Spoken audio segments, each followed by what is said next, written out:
Baby ಬೆಟ್ಟ ವಿಚಾರವಾಗಿ ಮೈಸೂರು ಅರಮನೆ ಆಡಳಿತ ಮಂಡಳಿ ಈ ವಿಷಯದಲ್ಲಿ ಎಂಟ್ರಿ ಕೊಟ್ಟಿದೆ. ಮಂಡ್ಯದಲ್ಲಿ ಟ್ರಯಲ್ ಬ್ಲಾಸ್ಟ್ಗೆ ಪ್ರಮೋದಾದೇವಿ ಒಡೆಯರ್ ತೀವ್ರವಾಗಿ ಆಕ್ಷೇಪ ವ್ಯಕ್ತಪಡಿಸಿದ್ದಾರೆ.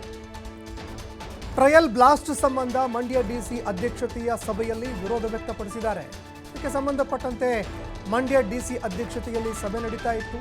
ಸಭೆಯಲ್ಲಿ ವಿರೋಧ ವ್ಯಕ್ತಪಡಿಸಿದ್ದಾರೆ. ಇಂದಿನ ಸಭೆಯಲ್ಲಿ ಮೈಸೂರು ಅರಮನೆ ಆಡಳಿತ ಮಂಡಳಿ ಸದಸ್ಯರು ಕೂಡ ಭಾಗಿಯಾಗಿದ್ದರು. ಪ್ರಮೋದಾದೇವಿಯವರ ಪ್ರತಿನಿಧಿಯಾಗಿ ಶಿವೇಂದ್ರ ಅರಸ್ ಆಕ್ಷೇಪಣೆ ಸಲ್ಲಿಕೆ ಮಾಡಿದ್ದಾರೆ. ಬೇಬಿ ಬೆಟ್ಟದ ಅಮೃತ್ ಮಹಲ್ ಕಾವಲ್ ಮೈಸೂರು ಅರಮನೆಗೆ ಸೇರಿದಂತಹ ಆಸ್ತಿ. ಒಟ್ಟು 1623 ಎಕರೆ ಭೂಮಿ ನಮಗೆ ಸೇರಿರುವಂಥದ್ದು. ಖಾತೆಗಾಗಿ ಅರ್ಜಿ ಕೂಡ ನಾವು ಸಲ್ಲಿಕೆ ಮಾಡಿದ್ದೀವಿ. ಆಸ್ತಿ ಉಳಿವಿಗಾಗಿ ಹೈಕೋರ್ಟ್ನಲ್ಲಿ ವಿಚಾರಣೆ ಕೂಡ ನಡೀತಾ ಇದೆ. ಹೀಗಾಗಿ ಯಾವುದೇ ಕಾರಣಕ್ಕೂ ಟ್ರಯಲ್ ಬ್ಲಾಸ್ಟ್ ಮಾಡದಂತೆ ಮನವಿಯನ್ನು ಮಾಡಿಕೊಂಡಿದ್ದಾರೆ. ಇದಕ್ಕೆ ಸಂಬಂಧಪಟ್ಟಂತೆ ಟ್ರಯಲ್ ಬ್ಲಾಸ್ಟ್ ಮಾಡಬೇಕು ಅನ್ನುವಂತಹ ಮಾತುಗಳು ಕೇಳಿಬರ್ತಾ ಇತ್ತು. ಇದಕ್ಕೆ ಸಂಬಂಧಪಟ್ಟಂತೆ ಇದೀಗ ಯಾವುದೇ ಕಾರಣಕ್ಕೂ ಕೂಡ ಟ್ರಯಲ್ ಬ್ಲಾಸ್ಟ್ ಮಾಡಬಾರ್ದು ಅಂತ ಮನವಿ ಮಾಡಿಕೊಂಡಿದ್ದಾರೆ.